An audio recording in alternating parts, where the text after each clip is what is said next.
नमस्कार, मैं पंकज प्रसून। नाम दीपू चंद्रदास। दीपू चंद्रदास आपकी तरह एक नौजवान था। उसके भी 3 दोस्त थे, जैसे आपके होते हैं। अब बांग्लादेश के मेमनसिंह जिला के भालुका पंचायत में दीपू चंद्रदास को उसके दोस्तों ने बुलाया, ठीक उसी तरह जैसे आपके बुलाते हैं कि चलो यार आ जाओ, मिलते हैं।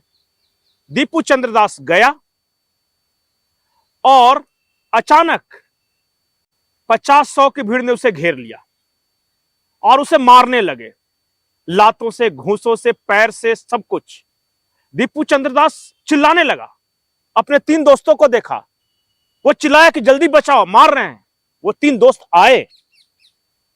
दीपू चंद्रदास को लगा कि तीनों दोस्त बचाने आए हैं, लेकिन 3 दोस्तों में से एक ने उसके शरीर पर पेट्रोल छीटा, दूसरे ने पीछे से उसका हाथ बांधा और तीसरे ने उसके शरीर में आग लगा दिया। शरीर धू धू करके जलता रहा और वो चप्पल से मारते रहे। ये कहानी अगर आपको बांग्लादेश की लग रही है कि चलिए भालुका पंचायत के मेमनसिंह नगर की ये कहानी है, तो आप फिर गलत हैं। क्योंकि दीपू चंद्रदास अकेला ऐसा व्यक्ति नहीं है।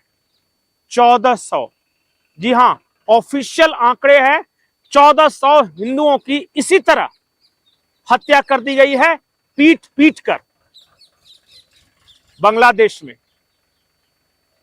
प्रद्योत देवबर्मन है, त्रिपुरा मोथा के चीफ हैं, वो त्रिपुरा की राजनीति करते हैं। उन्होंने इस पूरे घटना पर क्या कुछ कहा, एक बार आप सुन लीजिए। हेलो फ्रेंड्स, दीपू चंद्रदास बांग्लादेश का नागरिक मेमनसिंह में रहता था। उसको जान से मारकर, बेरहमी से मारकर, पेड़ में लटकाकर उसके लाश को आग लगाना, और सब पॉलिटिकल पार्टीज चुप है। हमारे त्रिपुरा मोथा को गुंडा बोलते हैं, हमें धमकाते हैं, हमें नहीं छोड़ेंगे बोलते हैं, लेकिन जो असली दुश्मन बांग्लादेश में है, जिसने दीपू चंद्रदास को मारा, जो लोग इंडियन एम्बेसी के सामने हमारे लोगों को गाली देते हैं, बोलते हैं कि नॉर्थ ईस्ट को तोड़ देंगे, उसके खिलाफ तो आपके पास हिम्मत नहीं आवाज उठाने के लिए। लेकिन जब हम लोग बात करते हैं तो हम लोग गुंडा है। हम लोग Tripura Motha warriors are, we love our north east, we love our land, and we know how to teach and to speak out without any fear against Bangladesh.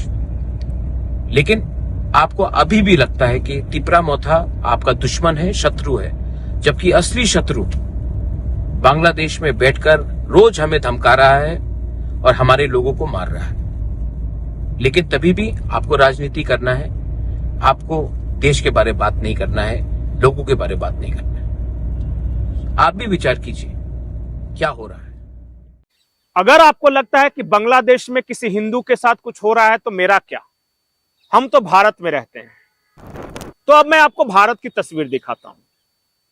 यह तस्वीर है महाराष्ट्र की, और जो गालियां दी जा रही हैं वो इस देश के दूसरे सबसे बड़े राज्य के मुख्यमंत्री को दी जा रही है।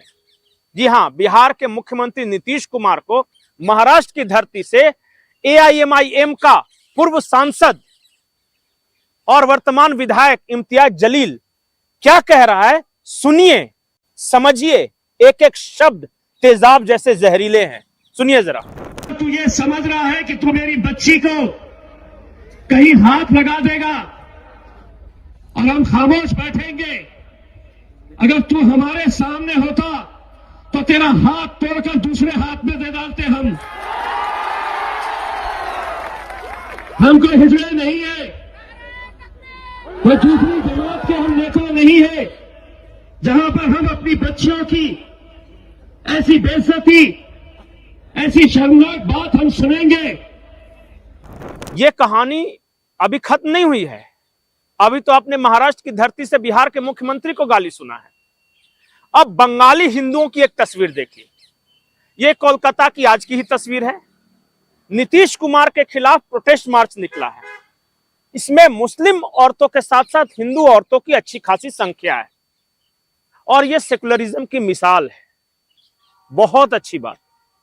सेकुलरिज्म की मिसाल, क्योंकि बंगाली बड़े सेकुलर होते हैं, वो धर्म वर्म के नाम पे झगड़े झंझट नहीं करते।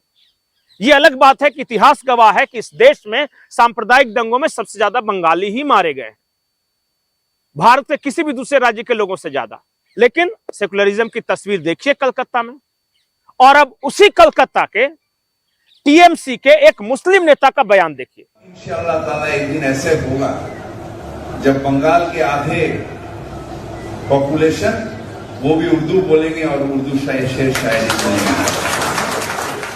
कहानी का सार सिर्फ इतना है कि चाहे वो फिरहाद हकीम हो बंगाल का, या महाराष्ट्र का इम्तियाज जलील हो, या फिर बांग्लादेश में दीपू चंद्र दास के दोस्त, वो सब एक तरह के हैं। और हिंदू हमेशा, चाहे वो दीपू चंद्र दास की तरह आंख बंद करके भरोसा कर उनके बुलावे पर जाने वाला हो, या कलकत्ता की इन हिंदू महिलाओं की तरह हो जो कि साड़ी पहन के, बिंदी पहन के नीतीश कुमार के खिलाफ प्रोटेस्ट करने गए हैं, या फिर वो तमाम सेकुलर हों, दोनों तरफ का देखिए फर्क। एक बड़े पत्रकार हैं, वो कहते हैं कि एक मुस्लिम कितना भी कसम खाए कि वो सेकुलर है, वो नहीं मानता, फिर भी सतर्क रहिए। ये मैं नहीं कह रहा हूं कि जाकर उनके साथ झगड़ा झंझट करना है, पर सतर्क रहिए। कहीं वो बुलाते हैं तो अकेले में मत जाइए, कहीं कुछ खिलाते हैं तो थोड़ा सावधानी से खाइए। आप हो सकता है कि मुझे सांप्रदायिक कह सकते हैं और मुझे इससे कोई फर्क नहीं पड़ता, लेकिन कल तक नीतीश कुमार भी सांप्रदायिक नहीं सेकुलर थे, और नीतीश कुमार के खिलाफ आज देश भर में कश्मीर से लेकर कन्याकुमारी तक और पाकिस्तान से लेकर ढाका तक सर तन से जुदा के नारे लग रहे हैं। 24 घंटे के अंदर नीतीश कुमार के खून के प्यासे हो गए हैं। सर तन से जुदा के नारे पर आज ही के दिन सुप्रीम कोर्ट ने एक अहम फैसला दिया है। सुप्रीम कोर्ट का कहना है कि सर तन से जुदा का नारा ही भारतीय संविधान के खिलाफ है, मूल भावना के खिलाफ है, यह हिंसक है, यह भारत की प्रकृति के खिलाफ है। लेकिन सुप्रीम कोर्ट के आदेश के बावजूद इस देश के शहर शहर में सर तन से जुदा के नारे लग रहे हैं, और आज नीतीश कुमार की वही हालत हो गई है जो कुछ साल पहले नुपुर शर्मा की हो गई थी। नुपुर शर्मा छोटी कार्यकर्ता थी, इसलिए पार्टी ने उसे निकाल दिया। अब नरेंद्र मोदी क्या नीतीश कुमार को भी निकालेंगे? नीतीश कुमार की सुरक्षा बढ़ा दी गई है। प्रधानमंत्री और गृह मंत्री के बाद आज सबसे ज्यादा खतरे में अगर कोई नेता है तो नीतीश कुमार है। और मैं लास्ट में सिर्फ एक अपील करना चाहूंगा, भारत का कोई भी एग्जाम हो, कोई भी परीक्षा, बिना चेहरा देखे हुए परीक्षार्थी को अंदर न आने दे। कोई भी व्यक्ति हो जो वोट करने जा रहा है, उसका चेहरा जरूर देखें कि वोट वो सही व्यक्ति कर रहा है या नहीं कर रहा है। और तमाम सरकारी योजनाओं का लाभ उठाने वाले लोगों का चेहरा जरूर देखा जाना चाहिए कि जो लाभ उठा रहे हैं वो है कि नहीं। हर नौकरी मांगने वालों का चेहरा देखा जाना चाहिए कि जो नौकरी मांग रहा है वो सही व्यक्ति है कि नहीं। और जिस दिन ये कानून जब तक नहीं बनेगा, आप ये कहेगा कि आहत होती है, हो जाने दीजिए आहत। हम चेहरे ढके हुए व्यक्ति को कैसे वोट देने दे सकते हैं, कैसे नौकरी दे सकते हैं? क्या पता कि उस चेहरे के अंदर कौन है। और ये मैं इसलिए कह रहा हूं कि सैकड़ों इस तरह के वीडियो हैं कि जब चेहरे को ढककर कोई बुरखे वाली चोरी कर रही है दुकान में, कोई दूसरे की पहचान पे जाके वोट दे रही है। क्यों नहीं देखा जाना चाहिए चेहरा? और अगर आपको चेहरा ढकने का उतना ही शौक है तो इस देश में, माफ कीजिएगा, लोकतंत्र है, शरीयत नहीं, और लागू भी नहीं होने देंगे। नमस्कार। नीतीश कुमार ने सही किया। लड़की कह रही है कि अब नौकरी रिफ्यूज कर दी उसने, वो रिफ्यूज करे या जहन्नुम में जाए। पाकिस्तान की